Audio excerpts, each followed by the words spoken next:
তিলজলায় চামড়ার কারখানায় আগুন লেগে মৃত দুই, ঝলসে গুরুতর জখম হয়েছেন তিনজন। আর এবার সেই ঘটনায় কারখানার মালিক এবং ম্যানেজারকে গ্রেফতার করেছে কলকাতা পুলিশ। একই সঙ্গে আজ সকাল 11টায় এই নিয়ে রিপোর্ট দেওয়ার কথা রয়েছে 4 সদস্যের তদন্ত কমিটির।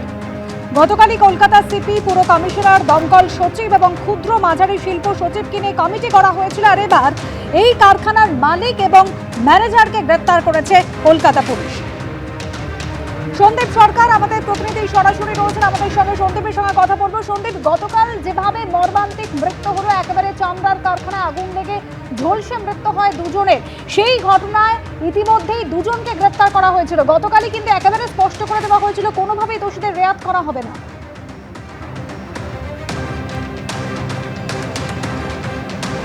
দেখো, দুজনকে গ্রেপ্তার করা হয়েছে। এক হচ্ছে যে 3 পার্টনার যারা এই কারখানা চালাতেন। 2006 সালে রেজিস্টার্ড এই সংস্থা ডেল্টা ইন্টারন্যাশনাল লিমিটেড, সেই সংস্থার এক কর্ণধারকে গ্রেপ্তার করা হয়েছে, একজন সুপারভাইজারকে গ্রেপ্তার করা হয়েছে।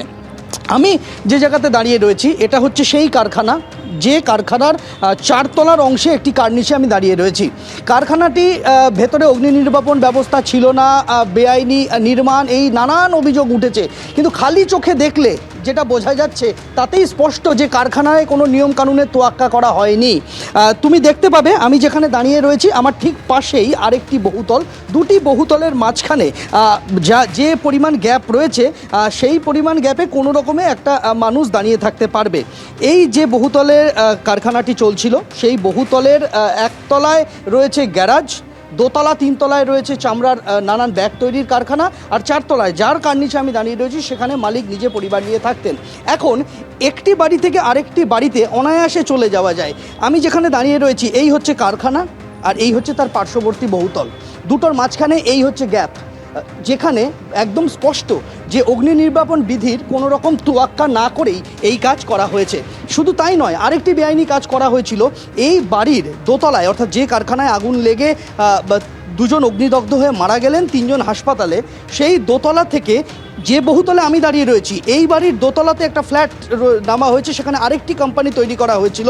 আর দুটির মাঝখানে, পাশাপাশি দুটো বাড়ির মাঝখানে এখানে কংক্রিটের স্ল্যাব দিয়ে ঢালাই করে তৈরি করা হয়েছিল টানেল। আমি এখানে কার্নিশ রয়েছে, এখান থেকে ভালোভাবে কতটা স্পষ্ট বোঝা যাবে, এখান থেকে আমরা যদি আসি তাহলে এখান থেকে দেখানো সম্ভব যে দুটি বাড়ির মাঝখানে, দুটি বহুতলের মাঝখানে এখানে কংক্রিট দিয়ে ঢালাই করে তৈরি করা হয়েছিল একটা টানেল, যাতে পাশের 4 তলা বাড়ি থেকে অনায়াসে এই ফ্ল্যাটের দোতলায় চলে আসা যায়, যেটা একেবারেই বেআইনি। তুমি এখানে দেখতে পাবে যে এখানে কংক্রিটের স্ল্যাব দিয়ে ঢালাই করে সেখানে ইটের গাঁথনি তুলে দুটি বহুতল, এমনিতেই দুটি বহুতলের মাঝে কোনো রকম গ্যাপ নেই, সামান্যতম এক গ্যাপ একটা মানুষ দাঁড়াতে পারে না, সেখানেই টানেল তৈরি করা হয়েছিল একটি ফ্ল্যাট থেকে আরেকটি ফ্ল্যাটে আসার, যেটা কিন্তু একেবারে বেআইনি।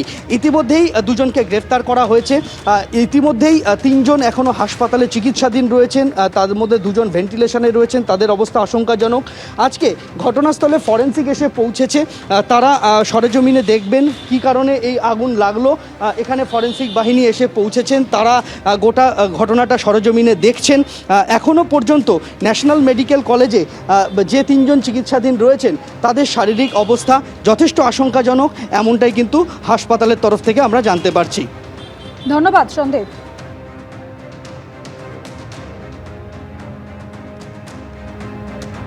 আর তিলজলার কারখানায় অগ্নিকাণ্ডের ঘটনা নিয়ে মুখ্যমন্ত্রী শুভেন্দু অধিকারী বলছেন এটাই শেষ ধরে নিন, এই ধরনের কাজ আর করতে দেব না।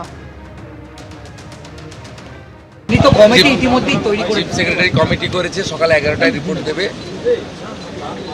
এফআইআর হবে এবং এটাই শেষ ধরে নিন, এই ধরনের কাজ করতে দেব। আইনের শাসন প্রতিষ্ঠা করার জন্যই ভারতীয় জনতা পার্টিকে মানুষ দায়িত্ব দিয়েছে, অপরাধীদের লুকানোর জন্য। কারখানার ক্ষেত্রে কোনো নিয়মের যে তোয়াক্কা করা হয়নি সেই ছবি তো আমাদের প্রতিনিধি তুলে ধরলেন। আগের সরকার দায়বদ্ধ ছিল না, ঘুষ নিয়ে পশ্চিমবঙ্গকে যৌতুকগৃহ বানিয়ে দিয়েছিল তারা, আমরা ব্যবস্থা নেব বললেন পুর নগরোন্নয়ন মন্ত্রী অগ্নিমিত্রা পাল। পাও মোমোর কারখানাতে 30 জন পুরো ছাড়ি হয়ে গেল। আগের সরকার আনসারেবল ছিল না, অ্যাকাউন্টেবল ছিল না, ঘুষ নিয়ে মানুষকে একদম যৌতুকগৃহ তৈরি করে দিয়েছেন আজকে পশ্চিমবঙ্গ। শুধু কলকাতা নয়, শুধু তিলজলা নয়, সব জায়গাতে। আমি ডিপার্টমেন্টকে বলেছি ইমিডিয়েট আমরা স্টেপ নেব, সারা পশ্চিমবঙ্গে যেখানে এই ধরনের ইলিগাল বিল্ডিং রয়েছে আমরা নোটিশ পাঠাবো, ইদার বাড়ি খালি করে দিন, আর তা না হলে আমরা আমাদের ব্যবস্থা করব। গত বছর মেসির অনুষ্ঠান ঘিরে প্রবল বিশৃঙ্খলা সৃষ্টি হয় যুব ভারতীতে। আর এবার দফতরের দায়িত্ব পেয়েই মেসি কাণ্ডের তদন্তের আশ্বাস দিলেন ক্রীড়ামন্ত্রী নিশীথ প্রামাণিক, দিলেন পুনরায় ফাইল খোলার প্রতিশ্রুতি। অন্যদিকে প্রাক্তন ক্রীড়ামন্ত্রীর বিরুদ্ধে একরাশ ক্ষোভ উগরে দিলেন মেসির অনুষ্ঠানের মূল উদ্যোক্তা শতদ্রু দত্ত। মেসি কাণ্ডের আমি ফাইল চেয়েছি, ফাইল দেখব।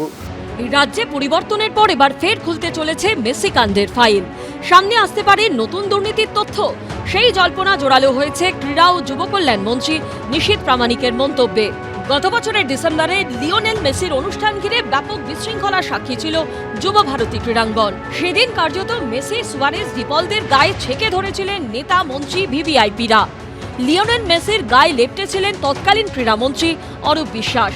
এই মন্ত্রী শান্তিদের ভিড়ে মেসিকে দেখতে পাননি দর্শকরা, যারা একবার মেসিকে দেখতে হাজার হাজার টাকা দিয়ে টিকিট কেটেছিলেন। ভিভিআইপিদের ভিড়ের উপদ্রবে মাত্র 15-20 মিনিট পরেই মাঠ ছাড়েন মেসিরা। জলে যায় মেসি ভক্তদের হাজার হাজার টাকা।